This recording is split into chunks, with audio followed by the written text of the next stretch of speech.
করব এবং দেশকে এগিয়ে নিয়ে যাব। তাই ধারাবাহিকতায় আজকে পল্লী সঞ্চয় ব্যাংক কর্মচারী ইউনিয়ন আমি কয়েকটা পয়েন্টের উপর বলবো। বিস্তারিত আমার সেক্রেটারি সাহেব বক্তব্য দিয়েছেন। আসলে দীর্ঘ বক্তব্য অনেকের কাছে দীর্ঘতাই মনে হবে। তো সংগঠন আমাদের পল্লী সঞ্চয় ব্যাংক কর্মচারী ইউনিয়ন ২০২২-১৩ প্রথম ছিল ২০১৪ সাল থেকে গঠিত একটি উদ্যোগ করে করা মাঠ সহকারী কল্যাণ পরিষদ। সেই মাঠ সহকারী কল্যাণ পরিষদ থেকে জন্ম নিয়েছে পল্লী সঞ্চয় ব্যাংক কর্মচারী ইউনিয়ন।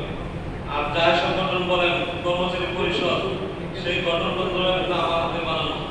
পরিষদ বলেন, ইউনিয়ন বলেন, এই ফর্মের ফর্মেটটা আমার হাতে বানানো। যাই হোক, যে কোনো কালক্রমের যে কোনো চক্রান্তে বলেন, যাই বলেন, তার পরিস্থিতিতে আমাদের আজকে আমি সর্বদা চেয়েছিলাম যে সবাইকে নিয়ে